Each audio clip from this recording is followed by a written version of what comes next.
Ces animaux ultra mignons pourraient-ils aussi être des espions? Bon, j'avoue, ça serait carrément de la science-fiction, mais il y a pas longtemps, 2 pandas roux ont débarqué de Chine pour s'installer à Taïwan. Cette arrivée a évidemment été fêtée, mais aussi critiquée sur l'île. Oui, parce que ces 2 ressortissants chinois arrivent en pleine période de tension.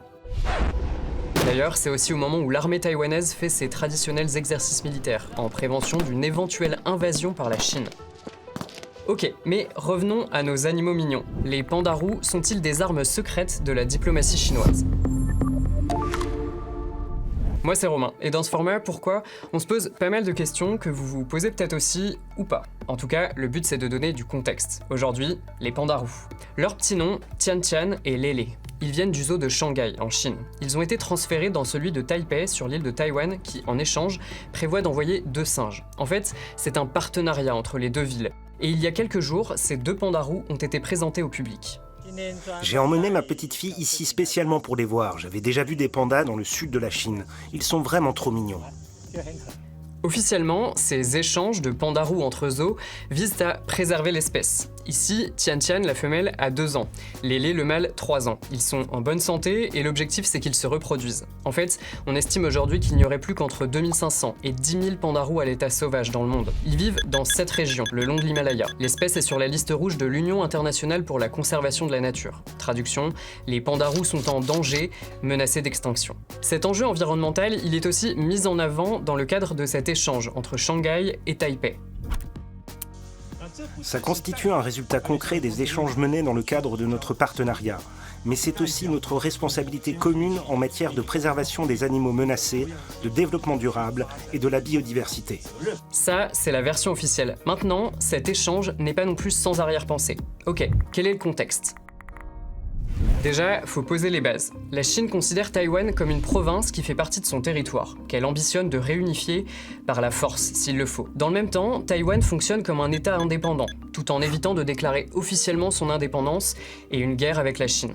Si on revient à nos pandas roux, cet échange était prévu de longue date, mais il a lieu en pleine campagne électorale à Taïwan. Les élections municipales de Taipei auront lieu le 28 novembre. Et le maire actuel, que vous avez entendu, remet son poste en jeu. Sauf que c'est pas n'importe qui.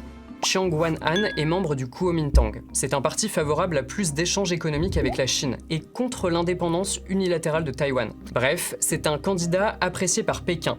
D'autant que le poste de maire de Taipei est souvent un tremplin politique vers d'autres postes, au gouvernement, voire à la présidence. Sauf qu'actuellement, le président de Taïwan, c'est lui, Lai Ching-te du DPP, le parti démocrate progressiste, pour qui Taïwan est déjà un État indépendant.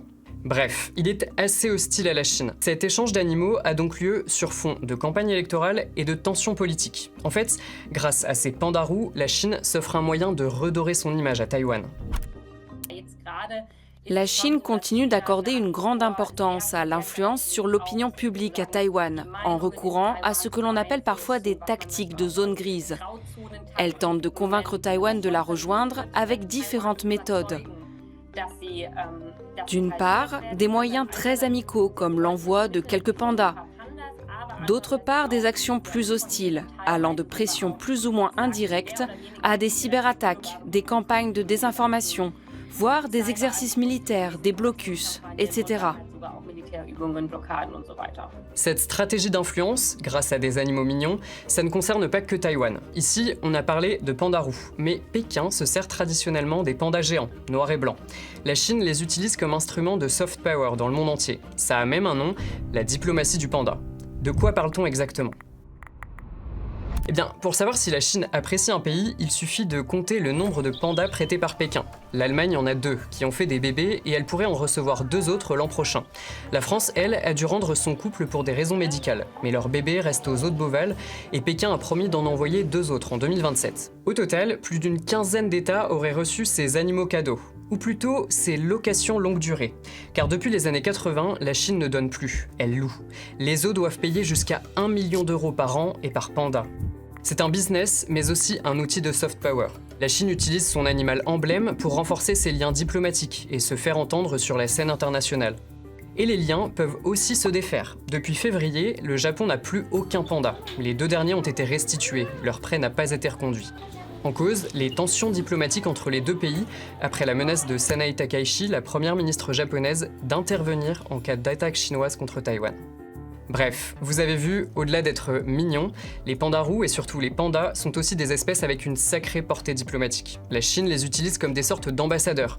Si un pays accueille un panda, ce n'est pas sans arrière-pensée. À Taïwan, l'arrivée des 2 pandas roux a certes lieu dans un cadre d'échange entre villes, mais surtout en pleine campagne électorale et de tensions très fortes dans la région. Je m'arrête là, mais vous, dites-nous ce que vous en pensez. Et si vous avez des remarques, des questions, on est aussi preneurs. A plus!